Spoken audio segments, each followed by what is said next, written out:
Good day to you all and welcome to this session of the Talking Safety podcast. With me, I have a panel of three passionate and experienced panelists who will be sharing with us around the topic of today. Before we proceed, I'll ask each of them to say hello and introduce themselves, starting with Belinda. Belinda, over to you. Thank you, Ronald. Good morning once again, and I'm honored to be here. My name is Belinda Rowana Kawakoyo. I am, how do I put it? I am a health safety environment practitioner with over 10 years, to be modest, but it's more than that. And out of HSC, I do make candles, scented candles. That's what takes my time. I love children. You'll find me almost always either nannying or babysitting or just surrounded by children. And then out of that, I do sport. I swim a lot. I'll walk. You'll find me on the streets walking from work, home or home work, but I'll always have something to do with walking. Thank you. Thank you, Belinda. You're welcome. Next, Norman, over to you. Thanks, Ronald. It's a pleasure once again to be on the podcast to discuss, share, and learn. By names of Norman, I normally share over 13 years in health and safety, which I love. I don't just do it just as an occupation, as a work, but I believe it's something that hurts, and I enjoy being on these shows because I listen a lot. I learn a lot, but I also share what's passionate about what I've done, what I've experienced. Looking forward for this one. Thank you. Thank you so much. Myself, I'm Ronald Bete. I'm the host of this session. This topic today is called the HSE Playbook, what to do and what not to do or what to avoid in your first 90 days in a new job or in a new company as a health and safety professional. So the reasoning behind this session is that from time to time, we find ourselves taking on a new assignment in a new organization as a safety professional. And because our role involves attempting to change how things are done in an organization, we might rush into doing certain things that we think are right, but actually derail our progress. So today we would like to discuss those things that we need to focus on in those early weeks and days in a new organization. So I'll go straight to our first question. In the very first week, what is that thing that you need to be focusing on before you start reading policies, before you start presenting audit reports, before you start doing risk assessments? What is that one thing that you need to be focused on? I start with Belinda. Belinda, maybe you're muted. Sorry, I was muted. As saying in the first 90 days for me, it, like you said, it's not the documentation, it's not the work, it's not getting my objectives met. It's understanding the environment, the community in which I am at the moment. And that speaks to earning their trust. In as much as trust is not earned, Rome wasn't built in a day, so trust will not be earned today, tomorrow, in the first 3 months, which is your 90 days. But you have got to give it the opportunity, the benefit. You need to earn the trust of this community. You're the outsider. So when you join, you need to be able to find that ground where you will feel in yourself you're getting accepted, but the community you're joining is also opening up to you. What does that look like?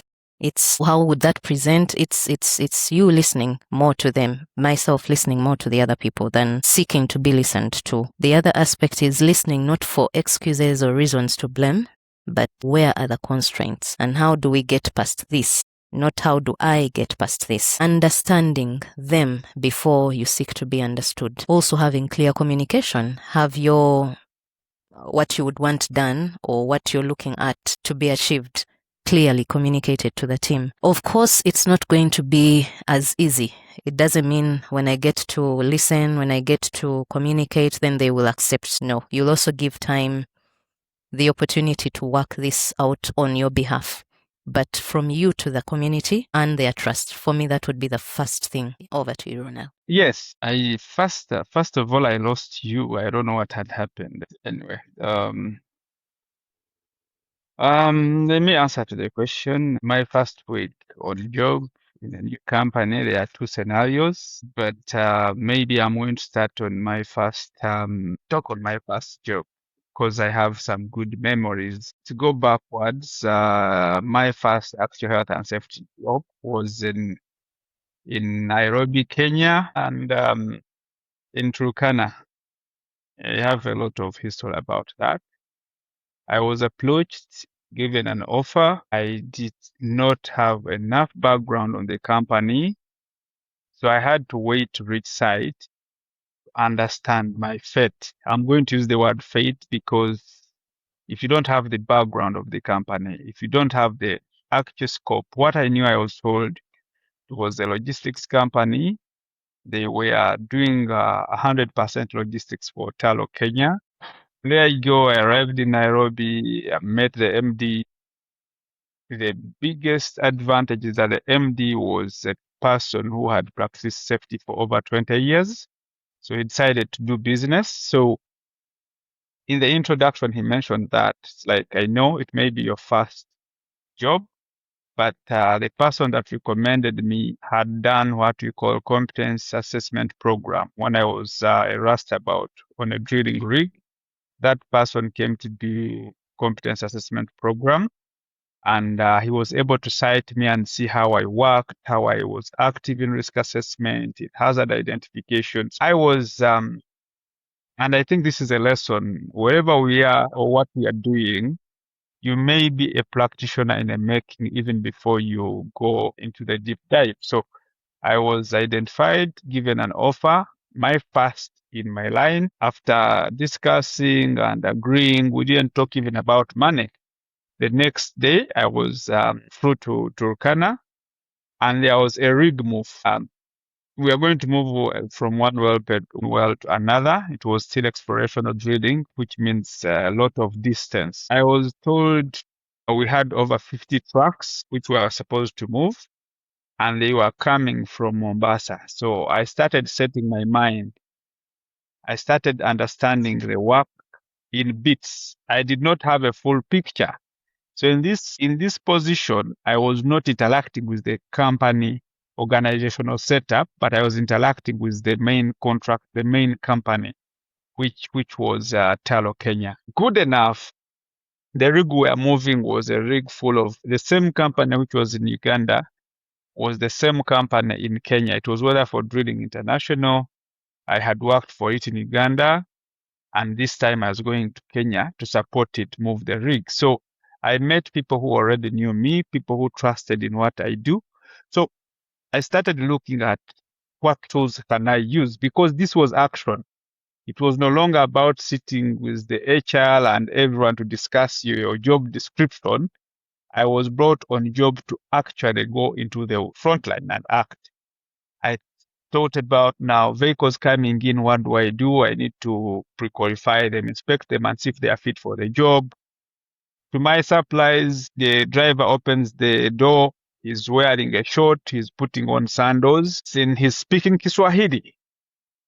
And there I go. I start my journey. I had less Kiswahili, but I had people in the company who were speaking English. So, guys, how do we do this? Quickly, I went onto my archives, picked a checklist, said, guys, you need to look at these vehicles, see how fit they are visually and any other. I even asked for a mechanic because I said, guys, this is not about looking at the visual of the vehicle. So in my head, I was starting to create what I need, my expectations of what a vehicle is supposed to be. And on the other side, I had the project manager who was a former military man from South Africa who did his things differently. So the next morning we have a toolbox talk. He takes it over. He speaks in a military language. I don't accept this. You must do A, B, C, D. I didn't have even room to talk. He's the one who took over both the safety side and the operational side. Yes, happily, I'm like, okay, I'm relieved of this. I took it, but tone did not speak to a team we had just combined, because these were outsourced truck drivers, crane operators going to start on a critical job. As in, I had no setup. I did not have any pre-screening for the operators. I did not know the background of the sourced company. But one thing I learned is when you focus on problems in this world, there is no room for you. So I said, okay, I've come. We are on site. Work is starting. Good enough, the contractor, the main client was Tallow, who was British. The drilling rig was Weatherford, which I worked for. I had the foundation. I knew their safety culture, and I knew I was going to get all the support. And I truly got it. I started moving, and we moved. And my first 1 week was full of learning things and doing things, and I was able to move the first batch of things, and then life went on like that. I don't know if that gives that background of my first week and start. So, who is this person? This person is not the person with the title, normally. This person is a very, very strong pillar that when you miss them, you might pack the next day because life becomes the hardest for you. This person could so easily be an operator on ground, could so easily be the cleaner. I don't know how many of us have read Malcolm Gladwell's Tipping Point, but he looks at certain particular people, saloon ladies, the border guys, in our case, Uganda. That border guy is going to save your life while you're looking for LC5, RDC. The border guy is actually all that, even better, more than the president. If people haven't realized, His Excellency has not failed, but he has figured, if I need to get ground information, my ears on the ground, and not have compromised information, these people are my henchmen, and he will go in for them. He will look out for what their interests are. He will bring them closer. What am I saying? This unseen and seemingly undeserving, not as important as kind of. And the moment I talk to this person, I feel my issues have been resolved. Okay? This is the person who controls information. This is a person who is going to control what flows to you. If you need people to speak, if you want to hear what is not necessarily safe to say, this is the person you need to identify. And when the rest of the team realizes you have them close to you, they gain the trust that I was talking about in the beginning. They become trusting of who you are. You're no longer an outsider. You're part of them. You would have their interests at heart. So they begin to open up. If you put this person away, then you have lost the rest of the team. They have the real norms and they set the tone for those real norms. If you, like we say, safety culture, we need to report. If they're not for the reporting, if they say when you report you are retaliated against, you will never get any report on any unsafe act or condition. You will always receive, everything is okay, with smiles, but you don't know what is boiling under. And one good day, you'll wake up and it's a bomb blast. And you'll wonder, I've been here 3 years, I didn't know about this. No, you didn't allow yourself to understand the game, to understand who actually moves the cards to which direction. They will outlast you. As a manager, you're probably going to be rotated, you're going to be moved, you will leave. These people will stay. They know the before, they know the current, they actually have a glimpse of what the future is going to be like, but you will come and go. So you're safer playing this game with them. You don't have to compromise your standards. You don't have to compromise the requirements, the objectives, the target for the company. But you need to understand who moves these cards so that you work with them to achieve what you have set out. I draw on this one. I'll draw from one of the projects I was honored or privileged to work with. One of the very first major oil roads in the country. I needed to have my work done right. And we had workers, the highest risk being the strikes. And once there is a strike, that means you're not going to have work done. So while everyone was trying to push, you guys need to work. What are you doing? We're paying you salaries. I was like, no, you allow me to take this. I asked my resident engineer to let me take the lead on that one. He was a kind man, and he was one that was not necessarily insecure, if I would put it that way. He was able to let me take charge. So I said, this is the direction I am taking. I am going to talk to the people.